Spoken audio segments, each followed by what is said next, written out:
All right, Tao, go right ahead. Thank you for coming. All right. Thank you very much, Josh and Sarah and others. And I'm so glad to be here. And thank you for inviting me. And I first of all would like to thank you all for this the tremendous involvement and the effort to join the Snowmass activities. They gathered that today is an orientation event, and presumably I probably be talking to some of the newcomers, and therefore I will start from something basic, and then I would leave you all for this today's the intensive discussions. Unfortunately, I won't be able to be with you most of the time. I unfortunately have another student thesis event to take place right after. So this is the plot. Here you see this image. In fact, I took this image only about a week ago. So I was in Aspen to run a neutrino workshop, and I took the weekend off and to go to the real Snowmass village. And the Snowmass village brought so much fond memories back to me. I remembered when I first attended the Snowmass meeting, that was in 1988. So that was pretty early. So, and of course, I was the senior graduate student by that time. I did not graduate yet, but that was so important, the dynamic meeting that I went there. It was so much fun and learned so much. It started a lot of collaboration and learned everything from the community. So how this actually was started, the Snowmass. Snowmass started in the early 80s. In 1982, that was once again APS DPF event. The DPF organized this workshop to assess the future elementary particle physics and explore the limits of our technological capacities and to consider what may be the future facilities to address our fundamental questions. And after the meeting, the DPF chair then, Charlie Bataille from Yale University, made this the writing. And he said the DPF executive committee feels that this summer study actually was quite useful. And this actually called for continuing possible meetings in the following years. Indeed, this actually became a tradition. And this basically spearheaded the SIC explorations almost like once every 2 years or so. There would be a huge meeting. I remember the 1990 meeting. There was a huge meeting with almost 1,000 people from all over places to start thinking about the SIC, superconducting supercollider seriously. And that continued and went on more than just the SIC in all the fields, including energy frontier and as well as the intensity frontier, and gradually have the complementarity with the cosmic frontier as well. So tradition continued. Nowadays, we have a very large projects all over places, in particular at the CERN and in major labs in Japan, and also at the Fermilab and the Brookhaven and so on and so forth. The large projects really require the long-term strategic planning. So the last one, to have a faster forward from the 80s and 90s, the last one was started in 2012. It's almost like a 1 year long community study, very similar to what we are doing now. And of course, we did not go back to Snowmass village to carry on the studies. Instead, we carry out study all over places in our home institutes. And then we came together to have this the concluding meeting. That was a meeting held in University of Minnesota. So we call that Snowmass on Mississippi. That was in 2013. So now you can see that these activities continued, but in a very different format. We had a much longer period of studies. That was a year-long studies, and we came together only for about 10 days together. In the previous Snowmass meetings, typically would have almost like a month-long meeting. So people came together to do their work. People really did work at Snowmass Village. Okay, with the computers, with the computer terminals, everything there, physically. Now we have a different format. But this outcome from this last Snowmass was highly influential, was extremely successful. We came up with this document. This is almost like a multi-100-page long document. This document is still online, still a very valuable reference. But more importantly, this physics document served as a very important guidance for our next P5 practice. P5 is the sub-panel from HEPAP, and the P5 would recommend the projects in our field in a very broad sense to have this prioritized for according to the funding profiles.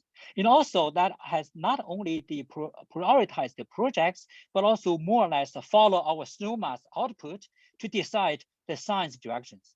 What will be the major projects? How we want to carry out a major project to answer the fundamental science questions. And that was also P5 decision, but based on our Snowmass study. Okay, then of course it influenced the funding profile, and so far because of the successful practice from the last P5 Snowmass, and we have been doing extremely well in terms of high energy physics funding profile from the Congress. Okay, we got a very important support. Now let's look at our current situation. This is almost like 8 years now, and typically this is almost like a decadal studies. We usually do this between 7 to 10 years, also depending on the funding profile, funding situation. If we feel the need, we do this a little bit early. If we don't, we do this a bit later. So now this is the particular time we feel the importance. The Snowmass is a science project.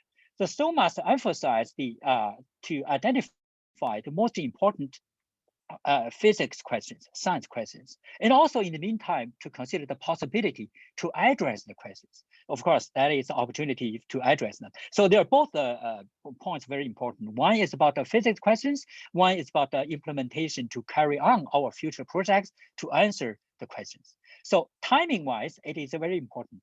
This is almost like the next cycle. It's almost like our next cycle to hopefully influence 10 years, and we want to influence the 2024 and 2025. If we want to influence the 2024, 2025 fiscal year for the Congress, and we need to deliver our results in 2023. That's basically we're bounded to have our physics argument, and this is a very important time period after the implementation of the last successful P5 program, and we want to carry on. In particular, domestically, we also couple to the other disciplines. So for example, National Academy just carried out astronomy and astrophysics survey. And this survey actually was written up already, but not publicized yet. It's still under review. Pretty soon, at any given moment, we will see their output from this the decadal survey.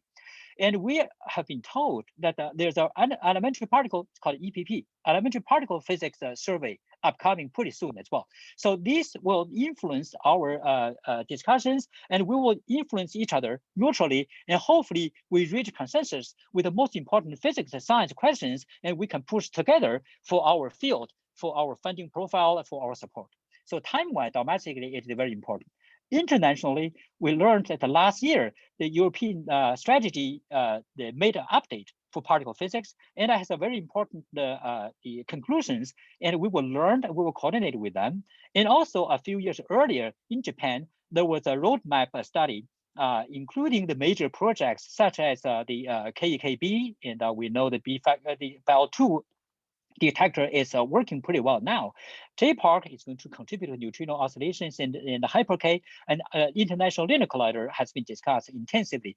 This is all the timing for our consideration and for our support, and maybe even have an international decision as well. And in Latin America, and there were also studies such as the strategic forum and so on and so forth. Both internationally and domestically, this is the time for us to consider our next major step. So these are our Snowmass activities. Okay, so here it comes to our APS DPF initiative. So this is basically organized by DPF. Here is the DPF chair line. This year I'm the DPF chair, so therefore I'm the steering group chair because of my position for the DPF. Next year, Joe Butler will resume as the steering group chair, and we will be on the steering group, and we also have a very broad coverage under our APS. So here is the DPB, the beams, accelerator, and nuclear physics, astrophysics, and gravity. Okay, so this is our new logo. So, and I want to congratulate Tiffany to have won this the competition. This is her design. It's pretty cool. And so this here we're going to use this for our a wiki page. So then, of course, we have a very broad coverage from our executive committee members and very broad coverage from the different disciplines. And also we have the international representatives from Africa, Asia, Canada, Europe, and Latin America. We may want to extend this a little bit too to cover some of our major labs, such as CERN and so on and so forth. We're still thinking about this, but we haven't decided yet. But in particular, we have our early career representative, Julia, is here, and that's represent you, all of you. And this is very important. I want to tell you that this is new. This did not exist in the last Snowmass, in the previous Snowmass activities to single out the importance. Now we realize the particular importance, particular relevance, and the necessity to have this group to join us. Physics-wise, let me list all these physics topics. We have 10 physics topics, also broader than last Snowmass. Last Snowmass was typically 3 frontiers and some supplemental directions and opportunities. The previous one was only energy frontier and intensity frontier and cosmic frontier, plus instrumentation, underground, and computing and theory is all at the forum. But here we put everything into equal footing because everything actually has a very unique importance for our activity. So you can see that we have energy frontier and the neutrino frontier and rare decay processes, cosmic theory and accelerator, instrumentation, computation, and underground, and community engagement, which is also new. It turned out to be critically important. And we really need to put everything together more than just the physics, more than even science, to engage our community as well. In particular, this is what I want to comment on. We now have a new unit. We have this SEC, it's a Snowmass Early Career, and that's all of you are here to join this activity. Okay, so you can see that it is very broad with a lot of conveners to cover the topics and a lot of topical group conveners to cover all the physics topics and interdisciplinary liaisons, have an early career liaison to touch upon all these topics. I think that you can find your interest from different physics, different topical groups and contribute to the topic groups, eventually contribute to some writing as well. That is fundamentally important for our future and for our field. Of course, now talk about our ICC. Okay, well, thank you all very much. And we basically trying to coordinate with the DPF effort. So therefore, the DPF executive committee always has one early career representative. This started from Fernanda, and hopefully Fernanda is here. And she started in the early time in 2019, and she was the first one to be involved with this organization as well with the Snowmass effort. And after Fernanda and Sarah took on, and in the 2020, now this year, 2021, and Julia is on. So they have been our direct contact from the advisory group representing the DPF executive committee and fundamentally make the connection with you all. So they are our contact leaders. But we realized that there are many other active leaders, and I even could not name them all. I just took a look at our current meeting organization. We have Gavita there, and Josh, and Christy, Tiffany, and Amber. And I recognized quite a few, and I certainly missed. I remember Cinda Lin and also Xuan Chen, and quite a few of them. I realized the active engagement with us. I want to thank you all very much. It is tremendously important, not only this new component beyond the previous Snowmass activities, but we have been experiencing the importance. It's cross-board more than any of the frontiers, and across about all the frontiers, and you carry on. And the future of our field and the future of the Snowmass activity belong to you. Okay. Now, quickly, let me say that I hope encourage you to sign up for our next upcoming event. It's only next week. We want to get everybody back on the same page. It will be very short and very compact meeting. It's only one afternoon. And all frontiers will present their plans. Their plans after our pause, after our slowdown. We want to restart activities basically from now. Some activities started already, but some other frontiers still are in the process of putting things together. And finally, next year we have the concluding meeting. That is called a community summer study.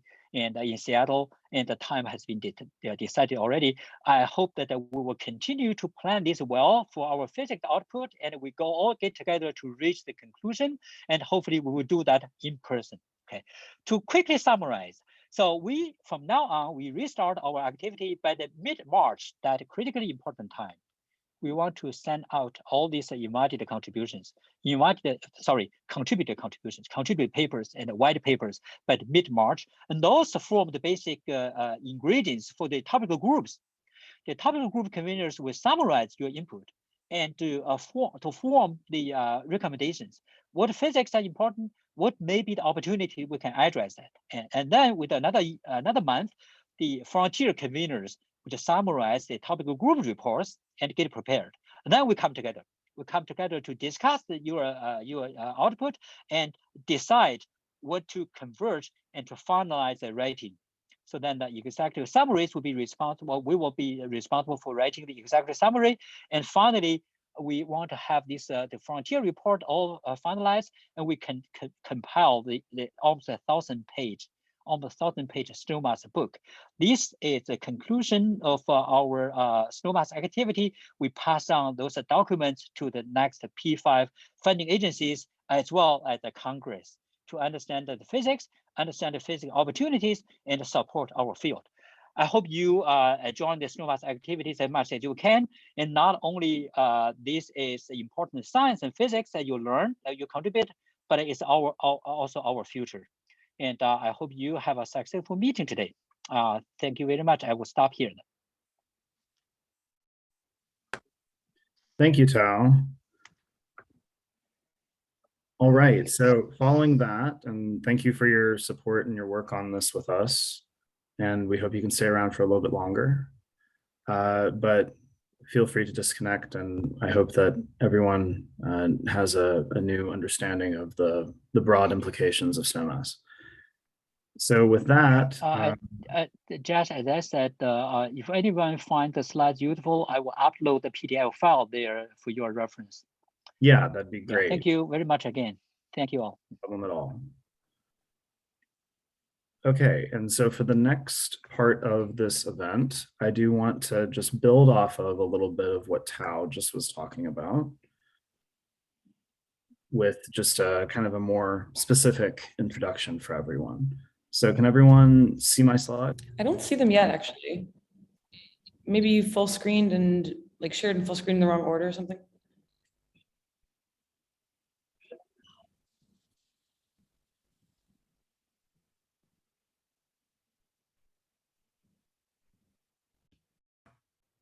Hi, everyone. Forgive me. Okay, I'm going to try this with my video off again. I had tested it before, but anyway. Okay, here we go.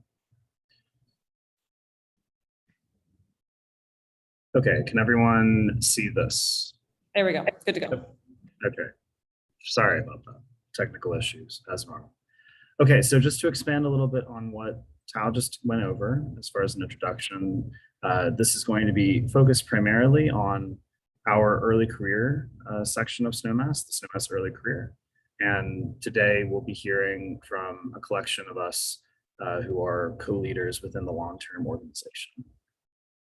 So just to reiterate the breakdown of the post-break Snowmass timeline that Tao just went over, I have this lovely graphic from Tiffany breaking down all of the next few months and our responsibilities as early career members, as Snowmass members going forward.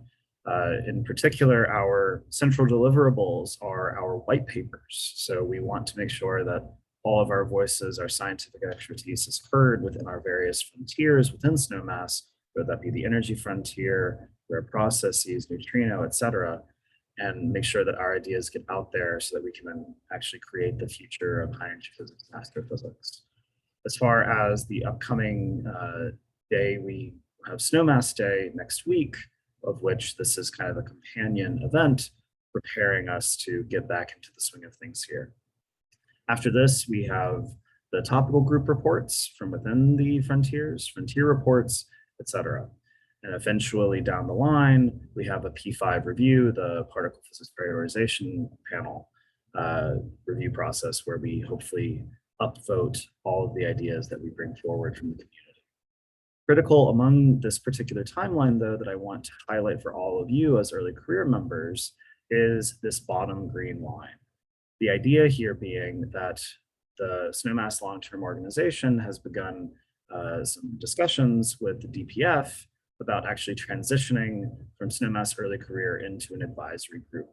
And this is probably going to happen sometime in the middle of 2022, but the key thing is that there is a long-term vision for continuing the networking aspects, continuing the advocacy aspects of Snowmass early career going forward. And we would love all of you to be a part of that going forward into the future. As far as upcoming events that I just want to highlight really quickly, this is coming up this Friday, actually. We have a colloquium series that's continuing on Muon G-2, led by Nolas Karjintouakos. And we have my friend Brennan Kieberg and Dominic Stokinger coming in and giving us a talk on that, open to the entire community. So please come and enjoy that soon. Also on the SEC side of things, we have a combined Snowmass early career and community engagement frontier town hall about supporting early career academics, part of a DEI initiative. And this has been set up primarily by Tiffany, who you'll be hearing as moderator here soon, and we'll be featuring several interesting panelists about this important topic. Otherwise, of course, we do have Snowmass Day. Please register for next week. In the registration page on the wiki, you can find the connection to that wiki page, sorry, Indico page down here, and then the Zoom links as well.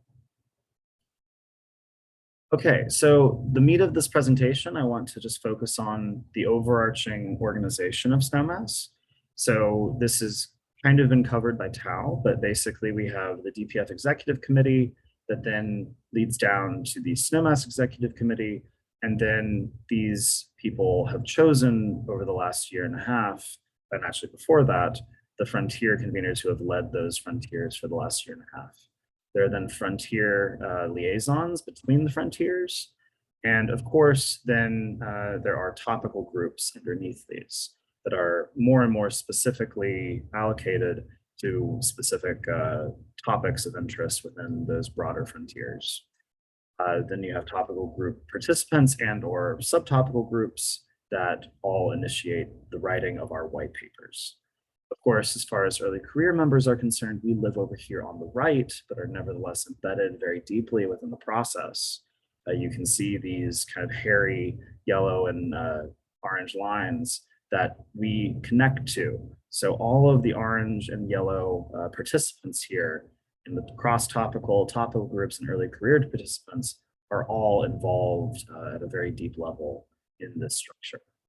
So this is our way of making our voices heard gradually in the scientific process. As far as we are concerned, there are early career core leadership.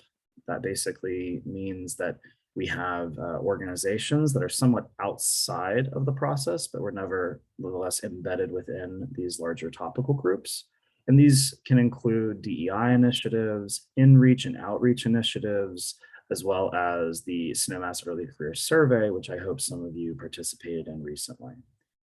Otherwise, there are also early career frontier liaisons, basically early career members who are part of the conversation with all of the higher ups within the frontiers.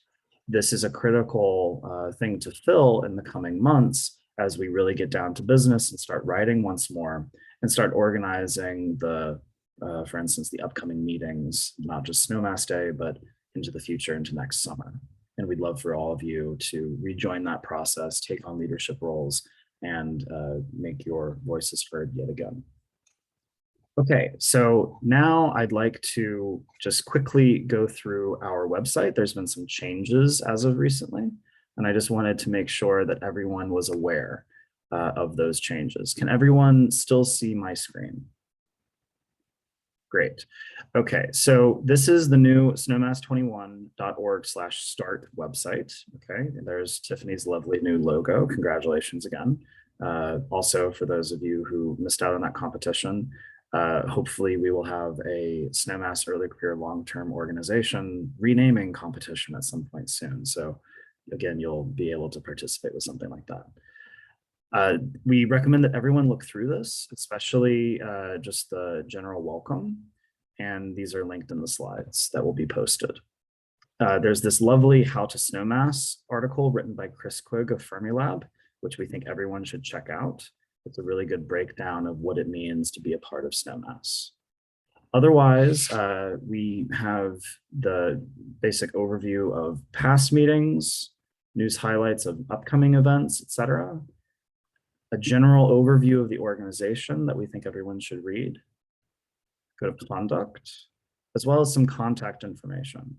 So for instance, one of the things to get the process started, if you have questions at a very high level, would be to email these various @fermilab.gov emails.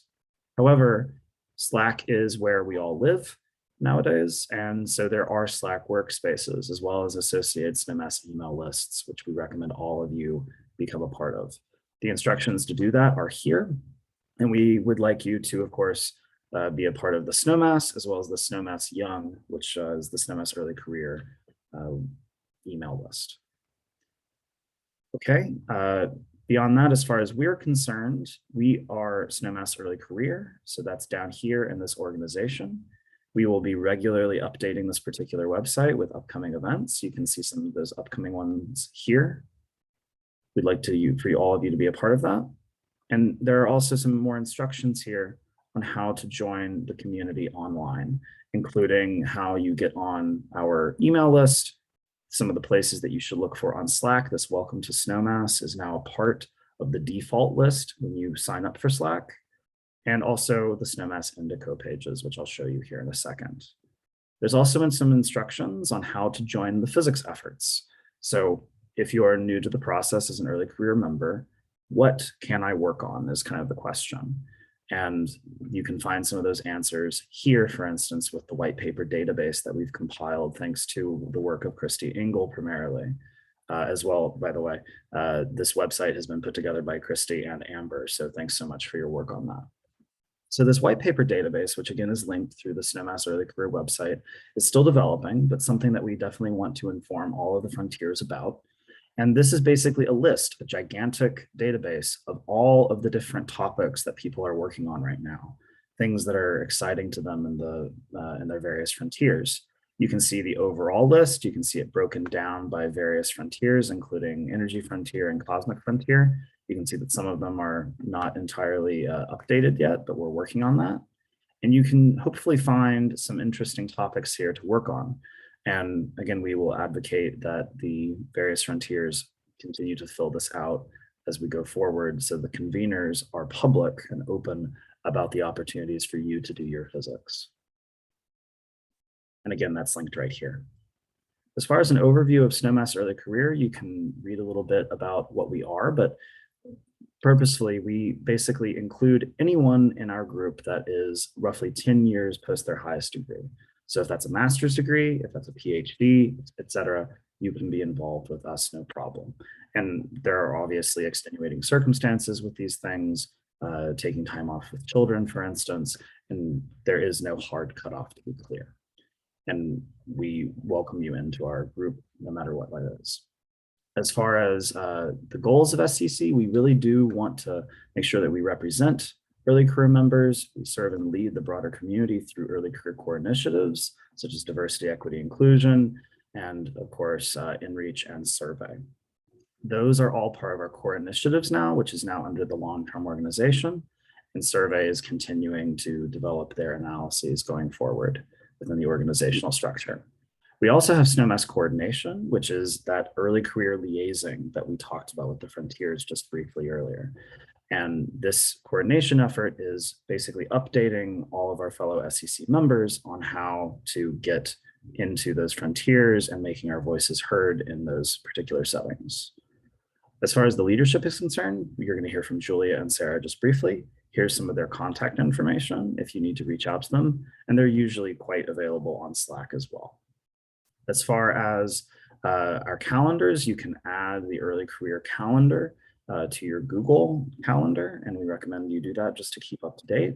But there are also, of course, different ways to continue that work on Indico.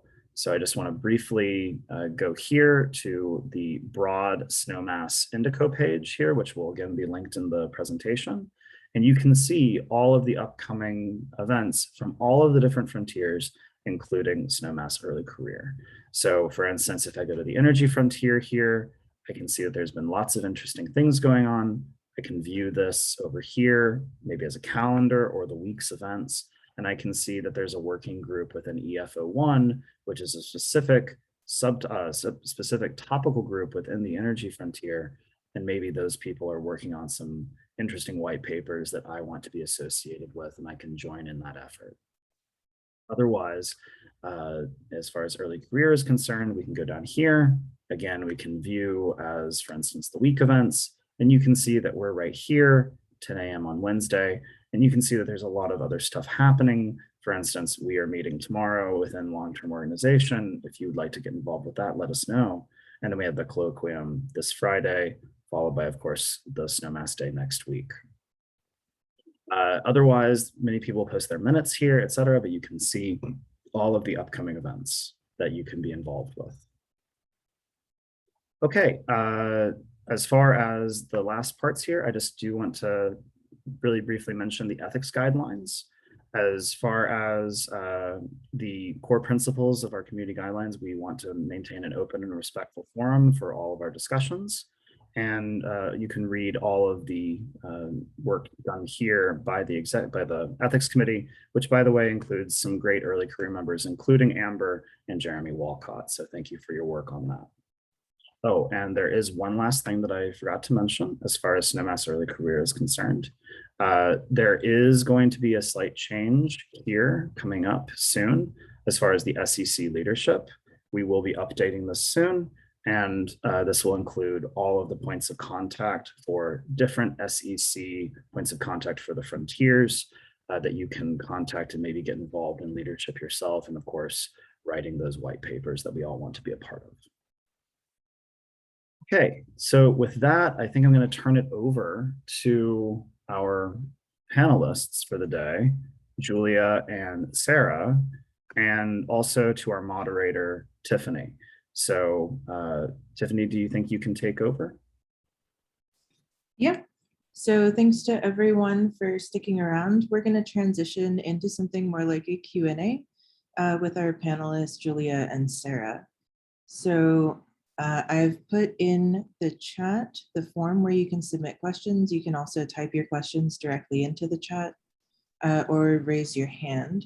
We're going to try to organize the discussion a little bit along topical lines. So we're going to address first questions about what is Snowmass and why is it important. And then in about 10 minutes, we'll move on to how can I get involved in Snowmass.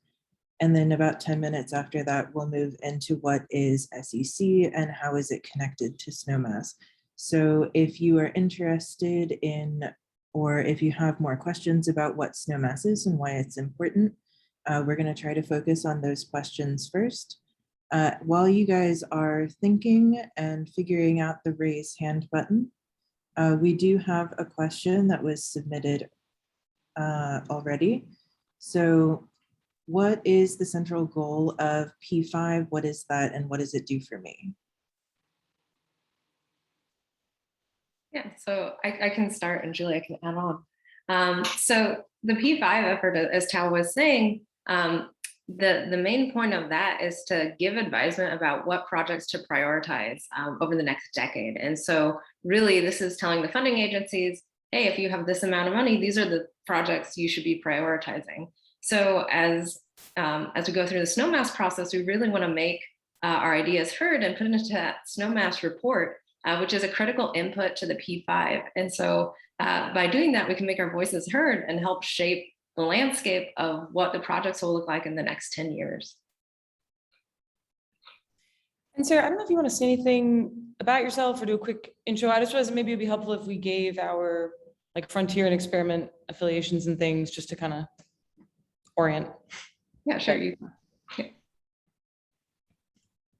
Oh, Well, do you want to, I was asking for you to start, since you just spoke. and then yeah. I'll- So I'm Sarah Simon. I'm a Wilson Fellow. I'm the former DPF early career member. I'm at Brewing Lab, and I work on mostly cosmic frontier things through CMB projects, cosmic microwave background.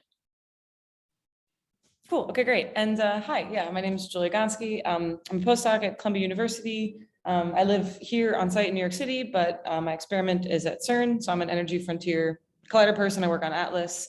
And so I'm primarily working on the energy frontier and I guess sort of secondarily instrumentation and talking about upgrades and future colliders and things like that. And so what I wanted to add to the P5 discussion is that I think sometimes it's easy to not necessarily be able to imagine what this actually does in terms of utility. So we talk about how we want to determine funding priorities, and we talk about how we have these organized reports from with broad feedback from the entire community to decide what those priorities are. But through, I guess, the US LHC Users Association and some other advocacy type work have done some of these congressional visits during appropriation season, and they love P5. P5 has been cited and handed to other types of science, other disciplines of science, as the example of how you can dictate what your funding priorities are. So this really is taken into account. This has been a driving force for us being able to get consistent levels of funding every single year in the appropriations process. So I just want to underline that as a justification for just how important this really does turn out to be in terms of us getting the money we need to do good science. Awesome. So it looks like we have a question from Simon. Yeah, thanks. I had a question about the P5 report. If a certain project is not highly ranked within the P5 report, is it basically dead from the perspective of the funding agencies? Or what happens to projects that are submitted as part of the process but do not end up being highly ranked? Well, I think with everything, it depends on the overall congressional budget. So there is a ranking. So if there is enough funding to cover most things, then those ones could be funded. So they're not totally dead, but they are kind of deprioritized. And there's also a difference between, a smaller project that doesn't take as much funds and like a very large project as well. Yeah, and maybe I was just thinking about it. Maybe there's a way to emphasize the like flow of all the different steps of the process. So the P5 report motivates the number of dollars that is given as the line item request for like that line item in the federal budget. So for example, the Office of High Energy Physics in the DOE has like a number of dollars that's in our request. And then the president's office makes a budget request, and then Congress actually takes those things into account and makes their own line numbers. And then the numbers are allocated in the annual budget from an appropriation standpoint, but that doesn't dictate how, I mean, this is, to my knowledge, I'm like 95% confident that it doesn't necessarily dictate how that money then gets allocated once that money is available in the Office of Science. So if you have a project, you could still apply for a grant for it from this bulk of money. It's not necessarily so project specific once that total annual budget is made. So I think the short answer is that no, I don't think anything is necessarily dead. If you apply for a particular grant for a particular project, and you get it, you still can run with your particular research idea. I think this is just a way to coalesce around what the primary goals would be, or the really expensive stuff, as Sarah said, is a little bit harder to get than for the smaller projects as well. Great, thanks. That's really helpful. Awesome. Thanks for that question. So we have another question that was submitted. What happens within the community after the white papers are written? What is the feedback that's possible? And keep in mind, people can continue raising their hands. Did you want to start, Julie? No, go ahead. Yeah, so basically after the papers are written, there's these reports that each topical group and frontier group are put together and put into the Snowmass report. And there is a lot of opportunity for feedback in that, because they're going to give a high level summary. And if you don't see something that you care about in that summary, you can give feedback, and it's an iterative process. And there's the whole community summer study, which is slated for next summer. That's another opportunity to have your voice heard to help shape these final reports.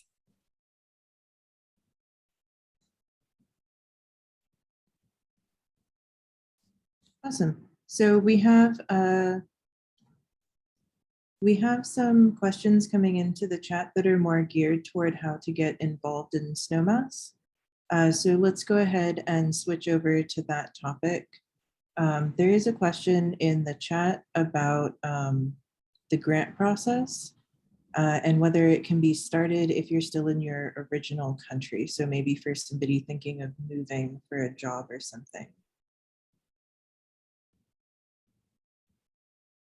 So is Snowmass related to the grant process, and what is the difference between the two?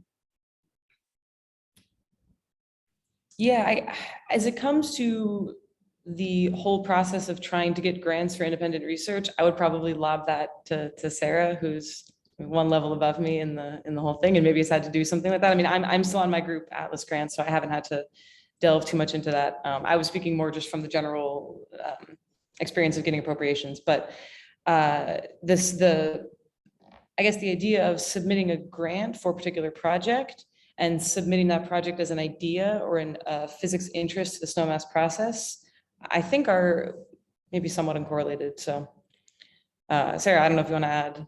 Yeah, I think they're uncorrelated, but as far as grants, there's several ways to be involved in a grant. It could be the PI, just the people who are leading it, co-Is, who are people who get additional funding from it, and then there's collaborators as well. And collaborators can almost always be outside of the country, and then there's specific rules for each individual grant about who can be a PI and co-I, and so you really have to look for that specific grant to see what the eligibility requirements are. Thanks for those clarifications. So we have some other more specific questions in the form. One says, I missed the chance to participate in the draft and submissions of LOIs. At what level and how can I join the process at this stage? So was it necessary to submit an LOI in order to participate in white papers? It was not.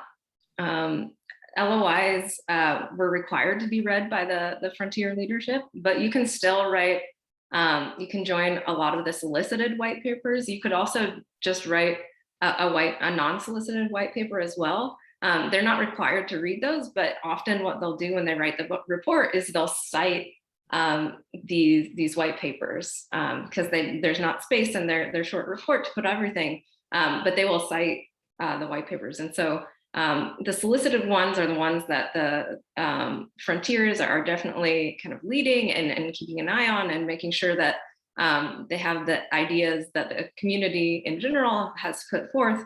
But then there are these non-solicited white papers that you can also write as well. And those can be referenced by all those summaries too. Yeah, so the LOIs are not binding, I think, in either direction. So you can submit a paper to the Snowmass process without an LOI. I think that the LOIs were meant to be an organizational tool for the conveners, however many months ago that original call went out, just to get a sense of what kind of topics are coming.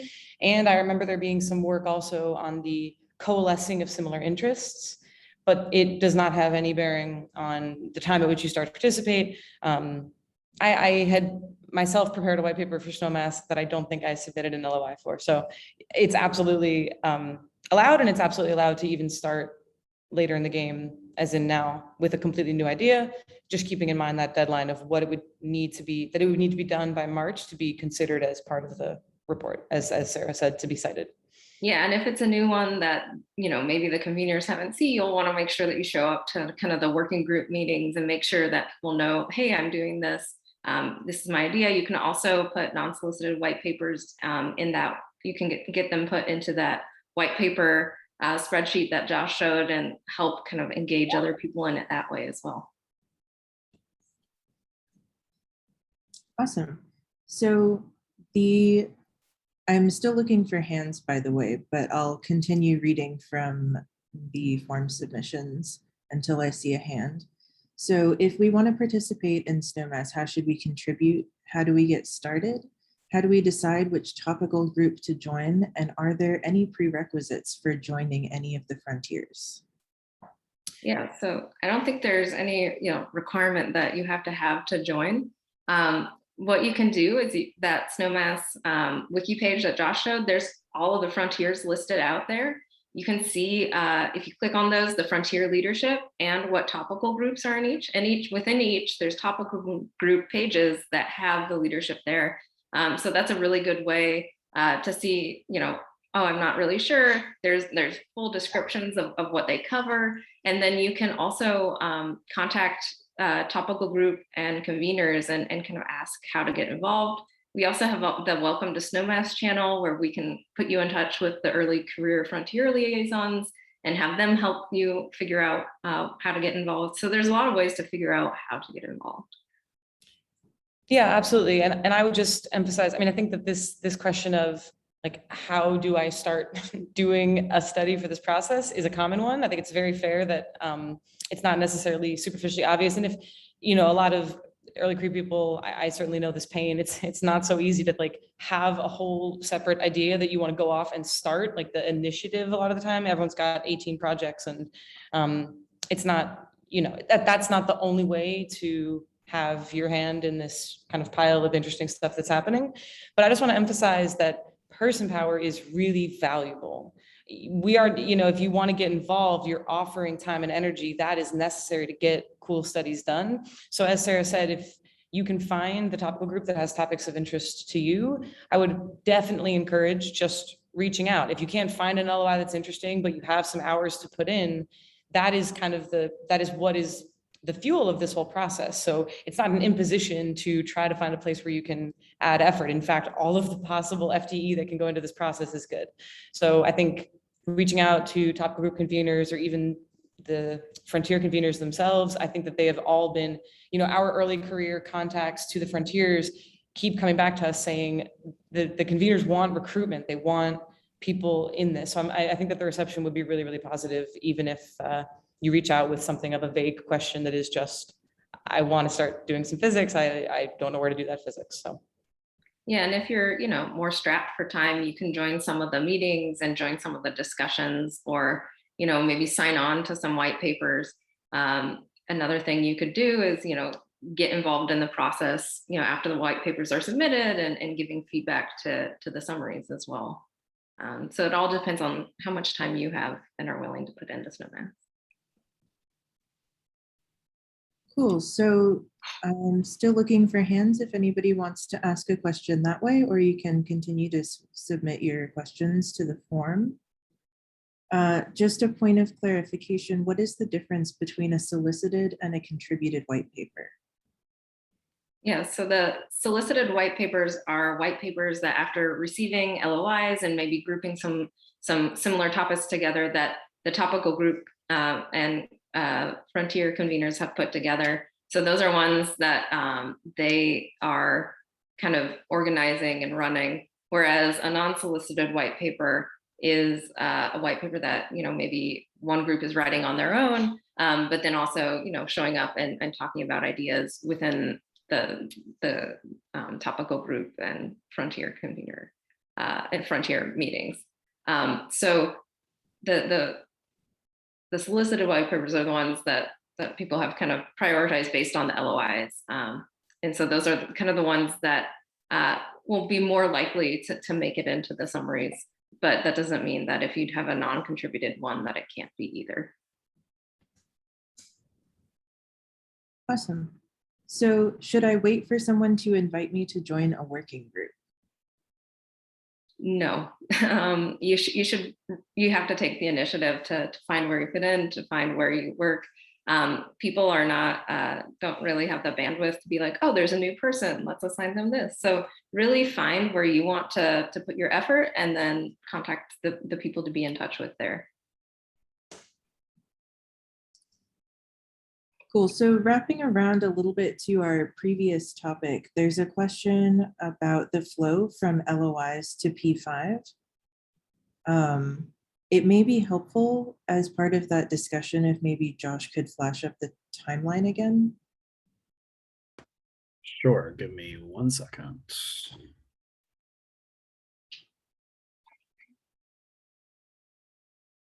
I believe, all right. Can everyone see this? Yep. Yeah, there we go. Yeah, so the LOI process is already complete. They're not going to reopen for LOIs, so the letters of interest are kind of done. Those were used as input to kind of shape the priorities for the solicited white papers within the different frontiers. And so right now, there's the white paper writing, and there was a pause put on that because of all the burden of the pandemic. So we are restarting that. All of them are officially restarting on September 24th. And so Snowmass Day is a great way to plug in and start learning what papers and what plans each frontier has. So what you do is you write the white papers. Those then are submitted to the topical groups. They write their reports. The frontier then talks to the topical groups and incorporates all of their input into a top level summary for their frontier. And then, there's obviously periods of feedback within that. And then we have the final Snowmass report put into this book. And then that is an input for the P5 process. So they will look at that book, they'll read through it, and they'll use that as one of the resources they use to help shape what the P5 will look like. Do you want to add anything, Julia? No, I guess if the question was a general question about the timeline, I think that works. Maybe I would even just add that I think we are indeed locked into, I was just checking, 17th through 27th of July for the summer study. So if people want to throw that in their calendars for some long-term planning, I think that's, it was part of the reason why I was put off by a year was to hopefully have it in person. So that's the aspiration. Awesome. So there's a question from someone who sounds like a student. As a person who goes to a school that doesn't have much experimental particle research, they're currently working on condensed matter. Is it a good idea to try to get involved, and what are some examples of ways they could get involved? Let's start.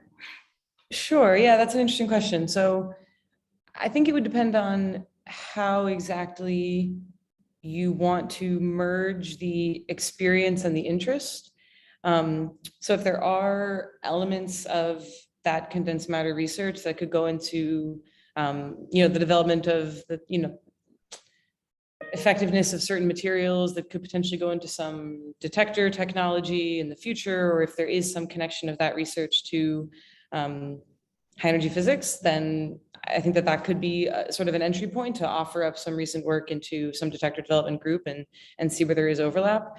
If it's more a matter of taking your energy outside of that particular interest and trying to match it to something that already exists in the Snowmass process, because that's where you're sort of hoping to segue your own personal research direction, I think that still finding whatever the nearest point of overlap is could be useful. So if like I said, I would imagine that the easiest sort of application of that would be somewhere at the detector level or accelerator design level with materials. So I would maybe look specifically into those frontiers and kind of skim through the LOIs and see if there's anything that might be somewhat related. There have been some really cool, interesting ideas, I think, that have come out of this process of sort of unconventional particle detectors or things that are sort of off the beaten path. So I think they're definitely, I could see there being an outlet for that type of investigation. Yeah, and to be totally clear, you don't have to work in a certain research area to contribute to something that you want to see happen in the future. So if I'm in CMB, but I really want a particle accelerator to happen as well, I can be doing involved in multiple frontiers, working on multiple projects. So you don't have to have, I'm specifically only work on this, and I'm specifically narrowly only looking at that for the future plan. Yeah, really, Sarah's comment made me think of something else. It's an awesome learning opportunity. I actually think that it almost might be encouraged to go contribute to something that you don't know anything about. I mean, to some extent, that's what we're all trying to do with this, right? If we don't, I mean, I'm a Hadron Collider person. I've only ever worked on Hadron Colliders just because of the timeline of my career. And so it's been fun to go learn about E plus E minus and do a study on E plus E minus and try to see what the differences are. So I think that it should definitely be considered also as a learning opportunity. If I'm underlining Sarah's point that you don't have to be an expert in something to contribute your effort to that topic. Just an interest is sufficient to get involved. Sure, and if I could also add my 2 cents, we have the community engagement frontier. So if you're interested in any of the topics that they're covering, you don't necessarily need a research overlap with one of the other frontiers in order to contribute to the community engagement frontier or to participate in the Snowmass Coordination, the early career core initiatives. Yeah, and for the community engagement frontier, this is this one is where we need a lot of people, and it's really important because it's going to shape the culture of our community in the future as well. So that one's a really important one that everyone should be getting involved in. Awesome. So let's go ahead and switch gears to talking about Snowmass early career. So if you have any questions about Snowmass early career, feel free to raise your hand, submit a question in the chat, or enter it into the form. What is the mission of Snowmass early career? What is its purpose? Yeah, so Snowmass Early Career has kind of 2 main focuses. The first is during the Snowmass process, so helping to coordinate, helping people find where they can fit into the Snowmass process and really getting early career people engaged in the Snowmass process. But then we have a secondary focus, which is to take all of that energy and organization from Snowmass and use that to create a long-term early career organization that persists past Snowmass, that advocates and makes sure that it has the interests of early career people in mind. And so we have the core initiatives, which are basically going to transition into that long-term organization. And then we have all of the Snowmass coordination. And the core initiatives right now are involved in the Snowmass process, but once Snowmass ends, those will persist to a long-term organization.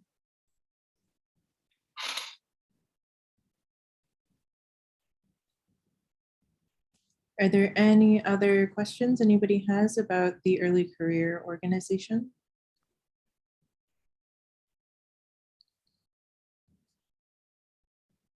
Okay, we're going to go ahead and move on to some questions we have on a variety of other topics. So if anyone has any questions on anything for our panelists, now would be the time to think about raising your hand. What is the role of the ethics committee and how can I get in touch with them? Yeah, I think let's defer to Amber, who's our ethics committee expert, since she is on the panel. Amber, do you want to answer that one? Hi, everyone. Yes, so I'm Amber Ropey. I am the graduate student member of the DPF Ethics Advisory Committee. Our kind of goals are to ensure that the environment in DPF, and our focus is on Snowmass right now, but we are focused on DPF in general. We want to ensure that the environment is great for everyone. And if that isn't the case, we are setting up channels in order for people to contact us if they're experiencing any problems. And we are also setting up some initiatives to proactively improve the environment. So if you have any questions, if you want to contact us in general, you can contact any of the members. We have our wiki that you saw earlier with Josh listing all of our members. But I'm going to put my email here in the chat. If you have any questions or anything like that, please don't hesitate to reach out there. You can also find me on Slack. And if I can maybe just add on a little bit. So thanks so much, Amber. And I'm very happy that the ethics committee early career person has also been so involved in Snowmass early career. So that's a really nice overlap for us. So thanks so much for your time on that. This is maybe something we haven't necessarily gotten to, but so as Amber mentioned, the DPF ethics committee is particularly salient here because DPF is the division of APS that is running the Snowmass process. in that, as Tao was saying, all of the executive committee of DPF are also Snowmass advisory group members. And so there's that overlap that's baked into the whole process. But I have heard in the past several months of bringing people in that not everybody is a DPF member and not everybody considers DPF their home in APS, that there are other divisions that are participating in the Snowmass process. And to that end, I also just wanted to put on people's radars that there is a formal APS ethics committee as well, that is sort of overarching over all of the divisions, and that can handle also community related types of efforts, as Amber was saying, but also scientific integrity. So ethics as it pertains to research results or the allocation of credit for certain results, things like that, just to add that in as another ethics issue that is also handled by these committees, and that there is a non-DPF outlet if DPF is not your division, that there is also a way to submit concerns of that nature. Yeah, so as participants in the Snowmass process, which is sponsored by APS and DPF, all of us agree to abide by the APS code of conduct that is applicable for meetings and just the society in general. We also, because the meetings are, all of the organization is sponsored by DPF, we are held to the standards of the core principles and community guidelines that were written by the ethics task force that then became the ethics committee for DPF. So if you would like to read through those, they're available on the wiki website. If you would like to get in touch with any of the members of the ethics committee, you can find their names and contact information on the moderation channel on Slack.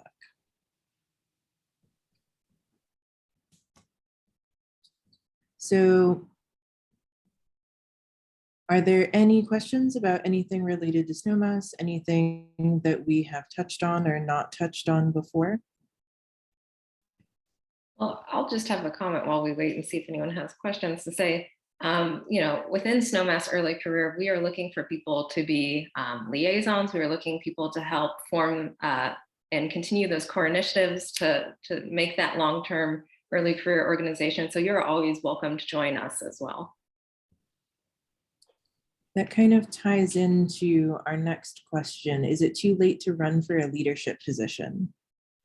No. In fact, we're person power limited as most things. So we're always looking for more people to help get involved. And the best way to do that right now is to ask in the Snowmass, the Welcome to Snowmass channel on Slack. We can help point you in the right direction to get you in touch with current leadership and see how you can fit into the leadership structure. Yeah, I would just comment that, so when I came into this position in the beginning of this year, Fernanda and Sarah had done a really excellent job of making sure that there are not sort of senior held barriers to entry to getting involved in the leadership process of this. So as it comes to running for a position, the only, within SEC, we take a really inclusive approach to taking on leadership positions. If you're interested in doing it, then you are welcome to do it. There's no appointments or elections or these sort of nothing has to be approved by anywhere sort of upstream in the Snowmass process.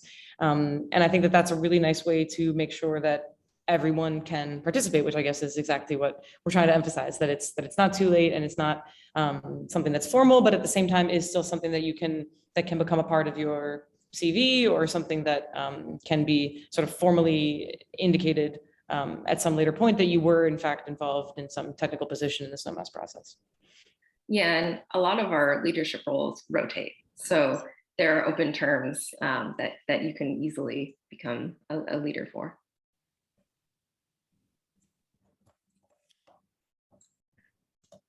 So is working within Snowmass a good networking opportunity?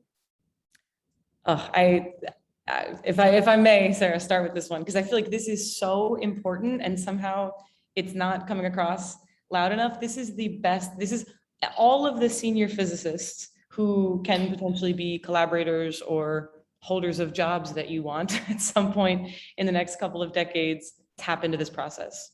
I mean, that's sort of, I think, what I realized about this in the beginning when this first came up, that it was really fortuitous that it was happening now.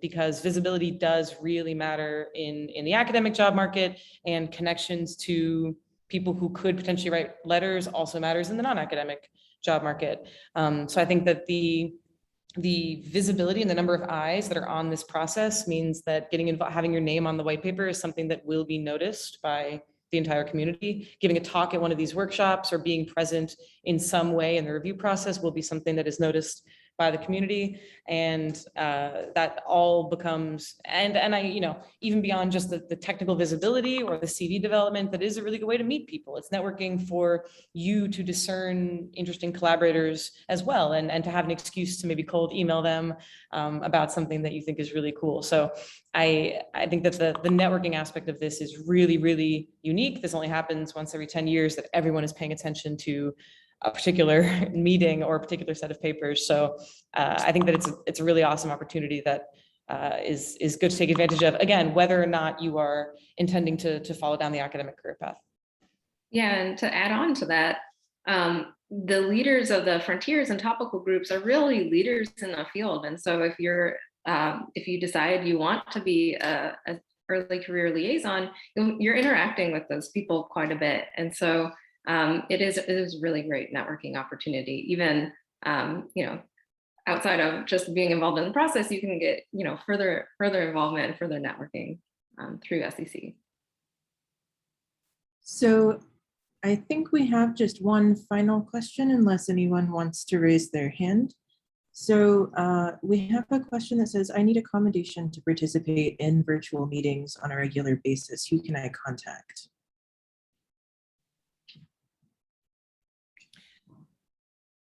Yeah, go ahead, Julia. Yeah, I think, I think the ethics committee would be a good entry point for this. I know that the ethics committee was working quite a bit on making sure that captioning was available for all of the virtual events in the Snowmass process, and that they've been really instrumental in that.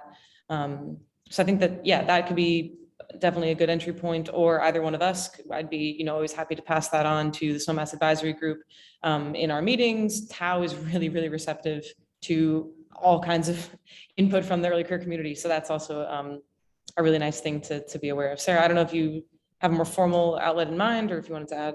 No, I think the DPF executive committee and the ethics committee are good plug-in points. You can also make sure to contact the organizers of the event too, because they can do the requesting for you as well.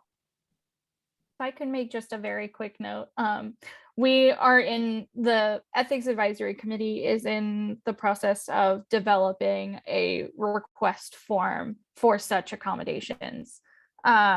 So it hasn't been mailed down just yet, but we're getting that together to make it very easy for anyone who needs any sort of accommodations, virtual or for accommodations for in-person meetings coming up.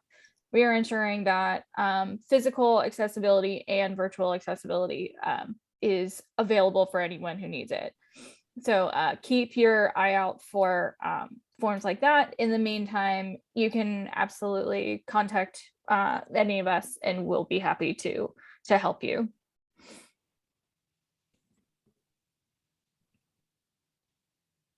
Okay, and we did have one final question entered into the chat with regard to who to contact if they're interested in joining the Snowmass Early Career R committee, which Sarah answered with the Welcome to Snowmass channel being the best way to get in touch with the right people. So with that, are there any final questions by raise of hand?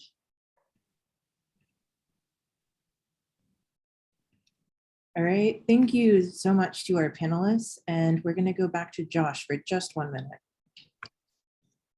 Sure, so I'm gonna just quickly remove some spotlights, and I'm also gonna turn off my camera to share my screen, because that seems to be the terrible factor. Turn off my camera, I should say. Okay, let me see here. Where did I put my? Okay. So thank you to Julia and Sarah thank you for your work as our DPF executive committee members, current and former. And I do hope going forward, we can have an effect on the future of energy physics and astrophysics. So how exactly we're going to do that, just some final thoughts. As far as we're all concerned, many of us are these early career members, and I hope that all of you have gotten some good answers to what these topics that we can become involved in physics. And the question, I guess, to all of you is, what do you want to be involved in? And that's kind of the leadership that you have to take on your own going forward. I recommend that all of you check out the Indigo page that I showed. Go to workshops, go to conferences, meetings, etc. Get up to date with what's going on in Snowmass. Some of the best information about what is going on in physics right now is happening over these next 6 months. It's intense, yes, but you will learn a lot from the best people. And within those groups, you'll hopefully find a lot of new topics that you maybe haven't heard of before, but also ones that are within your scope.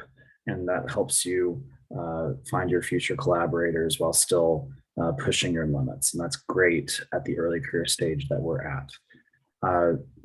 The thing to ask yourself when you're choosing those is, where do you think that you can make the biggest impact, what those frontiers are, and which ones are most interesting to you.